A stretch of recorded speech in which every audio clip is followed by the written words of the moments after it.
Assalamualaikum, jumpa lagi di AKTV ya cuy. Seperti biasa di video kali ini kita gaskan lagi, lanjutan dari cerita Leveling Tuhan. Sebelum itu, terima kasih banyak atas traktiran kopi yang kalian berikan kepada Mimin. Semoga kalian diberikan kemudahan dan kesuksesan dimanapun kalian berada. Dan bagi yang ingin mentraktir kopi atau memberikan saweran, linknya sudah Mimin sematkan di deskripsi video. Oke lah, nggak usah banyak basa-basi, mending kita langsung gas aja ke ceritanya. Di cerita sebelumnya, Kim Yoo-won sempat menolak ajakan Kirises bergabung ke Olympus. Sehingga hal itu membuat Kirises mengerahkan semua kekuatannya untuk kembali menghadapi Kim Yoo-won. Setelah sebelumnya, mereka saling mengadu kekuatan.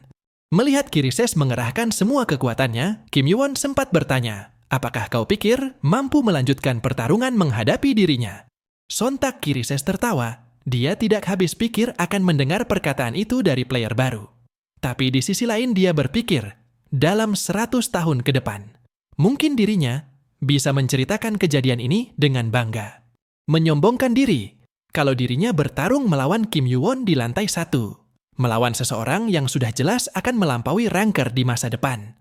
Tentu hal itu akan terjadi jika dirinya berhasil selamat dari pertarungan ini. Pikirnya sambil mengerahkan semua kekuatan yang ia miliki. Kim Yoo-won yang melihat itu sempat menyadari bahwa Kirises bersiap untuk terbunuh dalam pertarungan ini dengan cara mengorbankan semuanya. Nampak gelombang api yang sangat kuat seakan saling berbenturan satu sama lain. Di saat yang sama, Kim Yoo-won kembali berpikir. Tidak ia duga Kirises segitu inginnya membawa si Patua demi rencana Gigantomachi. Jika si Patua tidak kembali bersama Olympus, maka Gigantomachi selanjutnya bisa dicegah. Demi mencegah tragedi itu, dirinya harus bisa bertahan dalam menghadapi Kirises, yang merupakan seorang High Ranker. Dengan menggunakan seluruh kekuatannya, Kirises menciptakan sebuah bola api yang sangat besar layaknya matahari, yang nampak tengah siap diarahkan kepada Kim Yoo-won. Melihat serangan dengan skala kekuatan yang sangat besar, Kim Yoo-won sempat mengatakan, rupanya Kirises masih sanggup mengerahkan serangan sekuat ini. Sudah ku ketahui kau benar-benar luar biasa. Sekilas Kirises seakan terkejut mendengar perkataan Kim Yoo-won, seolah dia menganggap Kim Yoo-won telah mengetahui siapa dirinya. Akan tetapi, belum sempat mempertanyakannya. Serangan yang dia lancarkan kepada Kim Yoo-won seketika menimbulkan sebuah ledakan yang cukup dahsyat, hingga kepungan asap dan api seketika menutupi sekitar tempat itu. Bahkan Agamemnon menganggap Kirises bagaikan monster yang tidak masuk akal, lantaran tidak ada satupun ranker yang mengerahkan kekuatan sebesar itu di lantai 1. Seharusnya Kirises bisa bersyukur apabila tidak tewas karena penalti yang didapat. Dia juga sempat bertanya-tanya bagaimana hasil dari pertarungannya, yang mana terlihat Kim Yoo-won dan juga Kirises tengah terkapar tidak berdaya di atas tumpukan puing yang sudah hancur akibat pertarungan itu. Sontak Agamemnon tertawa lepas begitu melihat Kim Yoo-won tidak sadarkan diri. Dia mengatakan bahwa semuanya sudah berakhir. Bahkan Kim Yoo-won tidak akan bisa bertahan dari serangan seperti itu. Berakhir gundulmu kunyuk, timpal si Patua sembari menghantamkan palunya, tepat pada Agamemnon hingga membuatnya langsung tersungkur. Ini belum berakhir, dasar bocah tengil, ucapnya kembali dengan nada seakan sangat kesal. Sontak si Patua menghantamkan kembali palunya, tapi dengan cepat Agamemnon langsung menghindar. Seakan ketakutan dia bertanya, apakah si Patua tidak takut dengan penalti? Apa kau pikir aing peduli? Akan kupastikan pala kau menjadi sambal. Timpal kembali si Patua yang sudah tidak dapat membendung emosinya. Yang tentunya membuat Agamemnon seketika ketakutan, bahkan sampai meminta pertolongan. Lantaran takut kepalanya dibuat pecah oleh si Patua. Sedangkan si Patua tengah siap menghantamkan palunya tanpa peduli dengan Agamemnon yang tidak henti meminta pertolongan. Akan tetapi seseorang yang entah dari mana datangnya, sontak menghentikan hantaman palu si Patua, sembari mengatakan bahwa si Patua telah bertindak berlebihan. Tanpa terkejut sedikit pun, dia membalas perkataan itu dengan menanyakan, mengapa orang itu malah muncul di saat seperti ini? Sedangkan Agamemnon cuma terdiam, sambil melihat ke arah orang yang menahan serangan si Patua layaknya orang bodoh. Ternyata yang menahan serangan itu tidak lain adalah administrator yang mengawasi lantai 1. Sembari menepiskan palu si Patua, administrator mengatakan, apakah kau pikir aku cuma akan menonton guild besar membuat keributan di lantai 1? Jika ingin bertarung, mengapa tidak naik lantai saja? Dengan bodohnya Agamemnon sempat menyela bahwa dirinya tidak berniat untuk bertarung. Yang mana perkataan itu sontak membuat administrator langsung menatap tajam ke arahnya. Dan tentunya dia seketika menciut ketakutan begitu melihat tatapan tajam administrator. Sontak administrator menyuruhnya untuk pulang ke Olympus sambil memberikan sentilan hangat pada kepalanya, sampai membuat penutup kepalanya seketika melayang.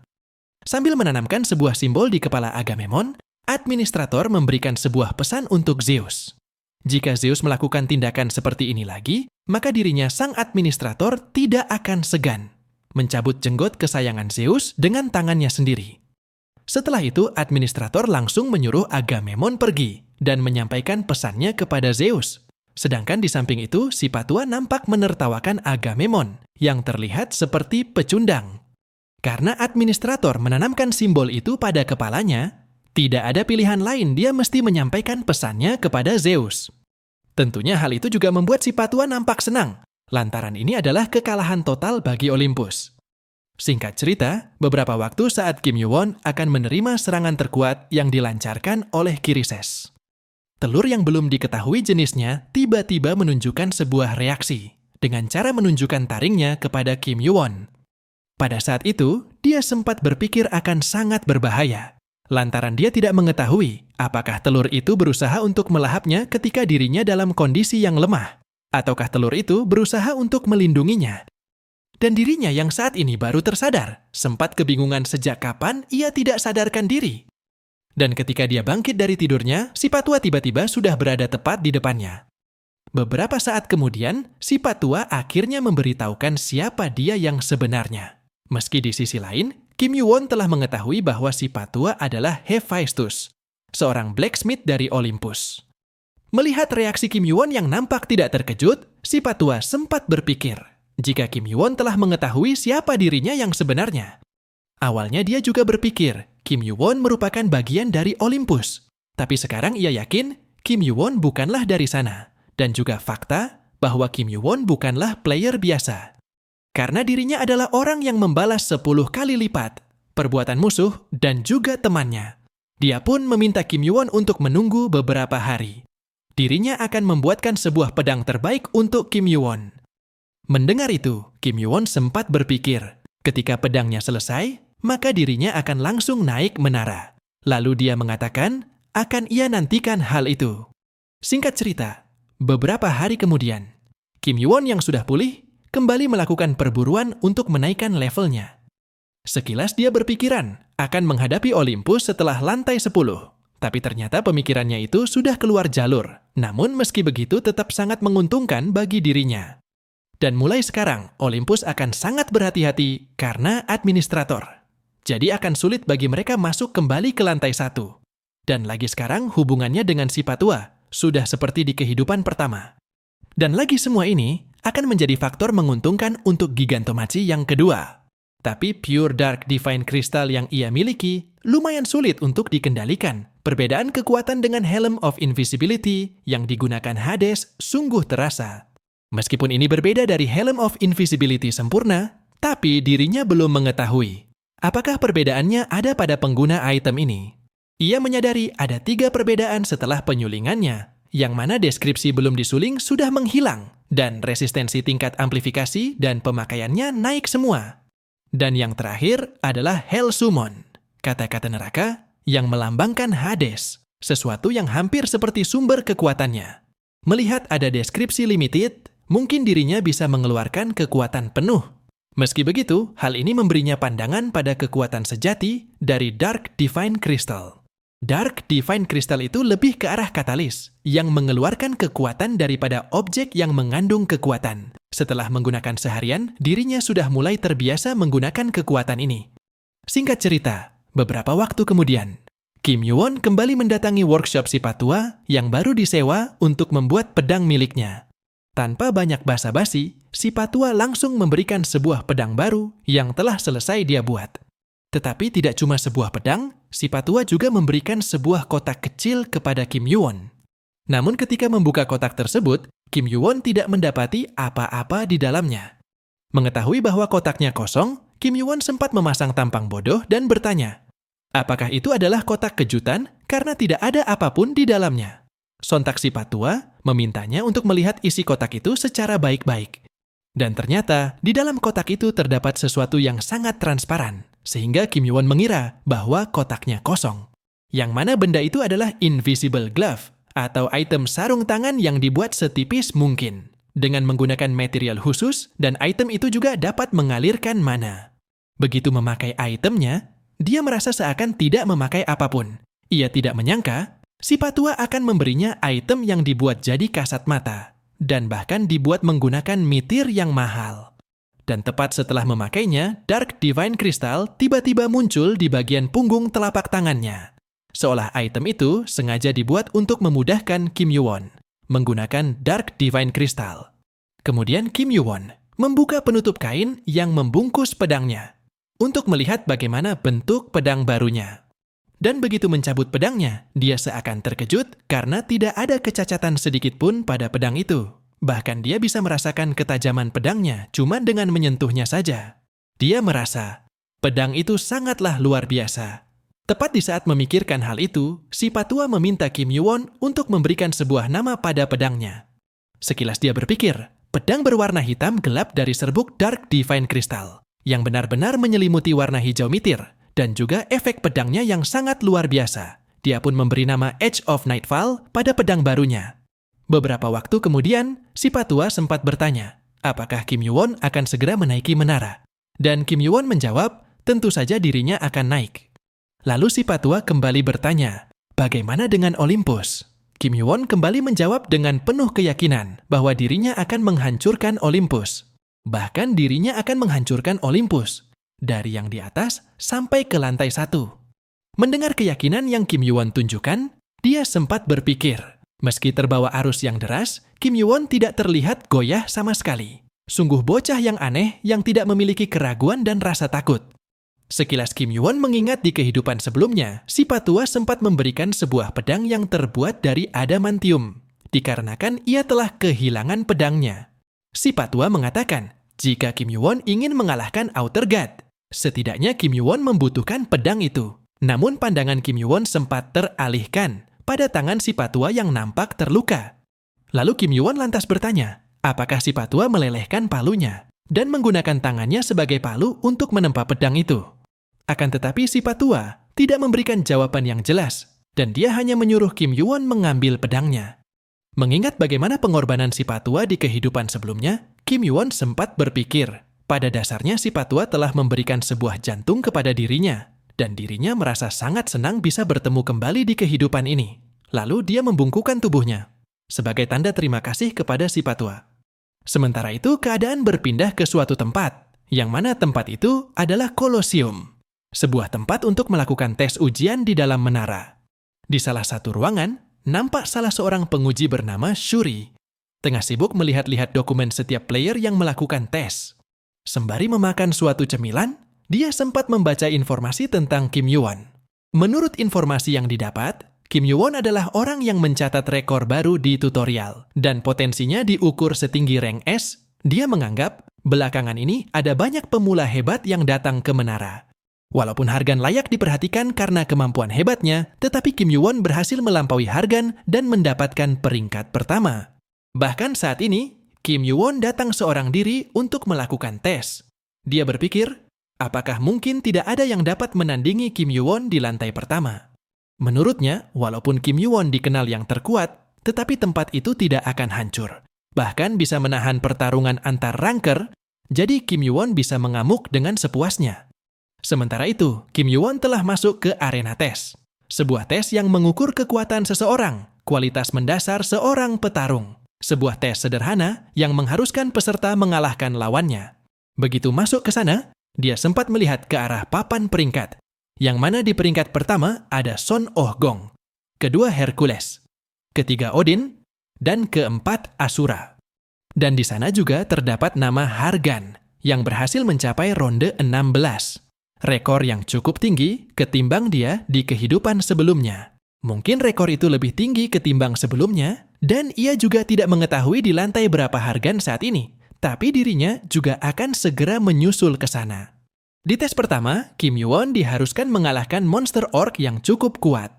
Begitu tesnya dimulai, orc yang memiliki postur tubuh yang lebih besar langsung bersiap untuk menyerang Kim Yoo-won dengan menggunakan kapak besarnya. Akan tetapi, belum sempat melayangkan kapak besarnya. Kim Yoo-won sudah lebih dulu memberikan sebuah tebasan dengan pergerakan yang cukup cepat, hingga membuat monster itu seketika tumbang hanya dengan sekali tebasan yang mengenai telak dan memotong tubuhnya menjadi dua. Tanpa menunggu lama, Kim Yoo-won langsung meminta untuk melanjutkan ke tes kedua, karena baginya tes pertama hanyalah permulaan.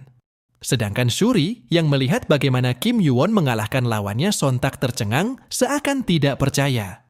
Dia tidak terkagum melihat bagaimana Kim Yoo-won memotong lawannya, karena menurutnya Hargan juga bisa melakukan itu.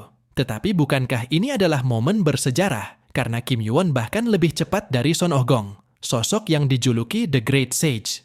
Nampak saat ini, Kim Yoo-won dengan begitu mudahnya menyelesaikan setiap tes, tanpa ada hambatan apapun. Bahkan dia sudah mencapai ronde ke-10. Tapi meskipun begitu, dia terus bertarung tanpa istirahat sedikit pun. Dan demi menghemat mana beserta staminanya, dia sama sekali tidak menggunakan skill yang mumpuni. Dalam menyelesaikan setiap ronde, dia seakan tidak mempedulikan tesnya, seolah dia melihat sesuatu yang jauh di depan. Yang mana Kim Yoo-won saat ini sedang berusaha untuk melampaui rekor seorang High Ranker. Bahkan dia tetap melanjutkan tesnya, meski sudah mencapai ronde 16. Barulah di ronde ini, Kim Yoo-won mulai menggunakan skill mumpuni, dengan menggunakan kemampuan Colossal Fire untuk menghadapi lawannya. Tapi nampaknya, lawannya kali ini berbeda dengan yang sebelumnya, yang mana kemampuan Colossal Fire dapat ditangkis dengan begitu mudah. Melihat serangannya dapat ditangkis, dia langsung menggunakan Gigantification, lantaran tidak ingin berlama-lama menyelesaikan setiap ronde dalam tes itu. Dengan menggunakan Gigantification, tebasannya mampu menghancurkan pedang lawan beserta dengan jirahnya, hingga lawannya langsung tumbang hanya dengan 2 kali gerakan. Hingga dia mampu menyelesaikan ronde ke-19, dengan ini dirinya sudah mencapai rekor yang sama dengan Son Oh-gong. Dan akhirnya, dia akan sampai ke ronde 20, sebuah tes yang tidak siapapun bisa menyelesaikannya. Lalu tanpa menunggu lama, dia langsung melanjutkan ke tes tersebut. Tidak hanya dikenal dengan tes yang cukup sulit, tetapi ronde ke-20 merupakan sebuah tes terakhir. Nampak sebuah pusaran angin yang kencang, sontak mengelilingi seisi arena. Begitu dia memulai tesnya, sebuah pintu di pojok arena tiba-tiba terbuka dan mengeluarkan mana beserta niat membunuh yang sangat kuat. Bahkan aura yang keluar dari dalam pintu itu seketika membuat seluruh tubuh Kim Yoo-won merinding, hingga dia langsung menggunakan Gigantification. Lantaran dia sudah mengetahui makhluk apa yang akan muncul dari balik pintu tersebut, meski belum pernah menghadapinya secara langsung. Begitu bos tes terakhir muncul, Kim Yoo-won sontak menggunakan Gigantification untuk menahan tekanan kuat dari makhluk itu. Tapi rupanya, tekanan dari makhluk itu lebih kuat ketimbang pertahanan Kim Yoo-won. Bahkan dia sampai dipukul mundur meski masih menggunakan Gigantification. Lantaran tidak sanggup menahan tekanan itu, Kim Yoo-won sontak mundur ke belakang untuk menghindari serangan dadakan yang makhluk itu lancarkan. Sekilas dia teringat, di kehidupan sebelumnya Son Oh-gong pernah mengatakan bahwa dirinya tereliminasi dalam tes terakhir. Dikarenakan terkena ekor makhluk itu, membuat Oh-gong terjatuh dan tereliminasi. Untuk bertahan dari makhluk itu, Kim Yoo-won mesti memiliki health yang setara dengan dirinya. Dia juga menyampaikan bahwa lawannya di tes terakhir adalah ular berkepala 9, yang memiliki ukuran tubuh sangat besar, sampai mampu menutupi 8 gunung dan negara.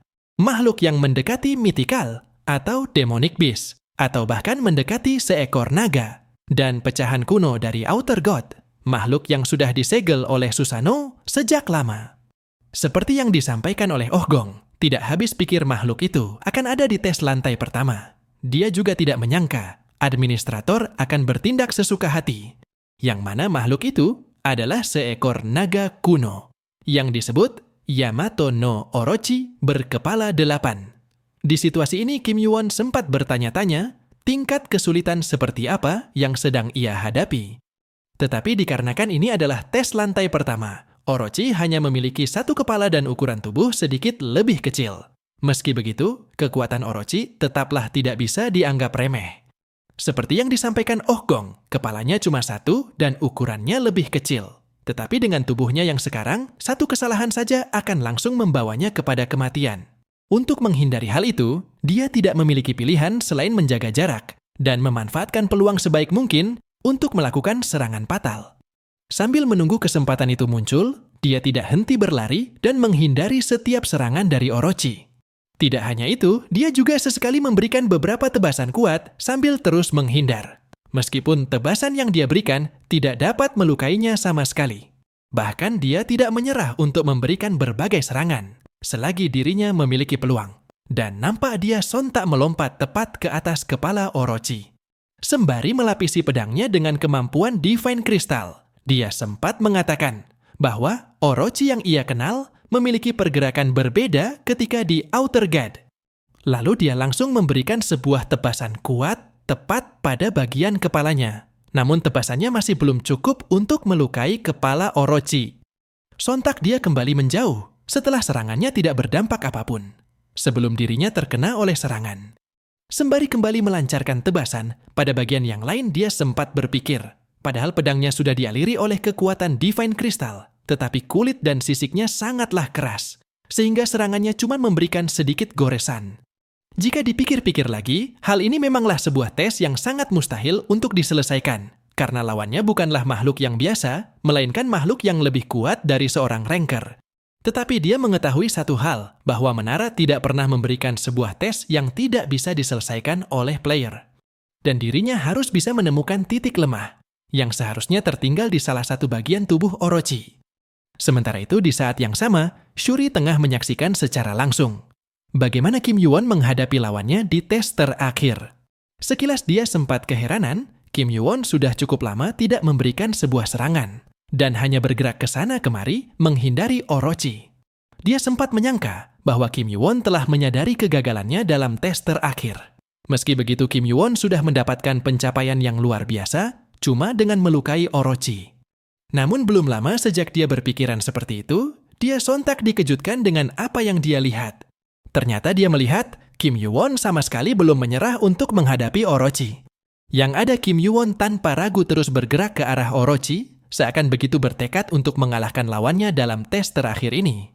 Bahkan dia kembali memberikan setiap serangan cepat ke berbagai bagian tubuh Orochi, sehingga membuat Orochi kesulitan untuk memberikan serangan balasan. Dengan menggunakan penglihatannya yang tajam, Kim Yuwon terus bergerak mengelilingi tubuh Orochi, sambil terus memberikan serangan meski serangannya belum mampu melukai makhluk itu. Hal itu juga sempat disadari oleh Shuri, bahwa Kim Yuwon tidak cuma menghindar dan memberikan serangan secara asal. Dia menyadari Kim Yuwon sedang mengincar sela kecil di dekat jantung Orochi, satu-satunya bagian tanpa sisik yang merupakan titik lemah dari Orochi. Dan benar saja, Kim Yuwon rupanya telah mengetahui, satu-satunya sisik terbalik di dekat jantung Orochi adalah titik lemah yang tersembunyi, sehingga cukup sulit untuk menemukannya. Setelah berhasil menemukan titik lemahnya, Kim Yuwon tidak membuang kesempatan dan langsung memberikan tusukan kuat pada bagian sisik yang terbalik. Hingga tusukan dari Kim Yuwon seketika membuat Orochi berontak, bahkan sampai mengerang kesakitan dan pada akhirnya mampu ditumbangkan oleh Kim Yuwon. Anda mengalahkan kepala ke-8 Yamata no Orochi, Anda naik level. Tingkat kesempurnaan Heaven Slaying Star bertambah 12%. Dengan kalahnya kepala ke-8 Orochi, Kim Yuwon telah berhasil melewati tes terakhir, dan pencapaiannya akan langsung dicatat di Colosseum. Tidak hanya itu, levelnya juga langsung meningkat menjadi 69, beserta dengan semua statnya. Ia rasa akan sulit untuk menaikkan level ke 60 lewat berburu, dan hanya tinggal 31 level untuk mencapai level 100.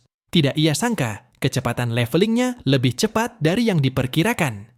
Tepat ketika memikirkan itu, seseorang tiba-tiba memanggil dirinya. Seseorang yang mampu menyembunyikan hawa keberadaannya.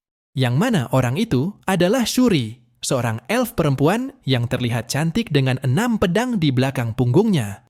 Apakah yang akan terjadi setelah ini? Nantikan bagaimana kelanjutan ceritanya hanya di AKTV. Jangan lupa dukung terus dan lemparkan sawerannya, biar Mimin tambah semangat bahas ceritanya. Semoga terhibur dan sampai jumpa di lain waktu.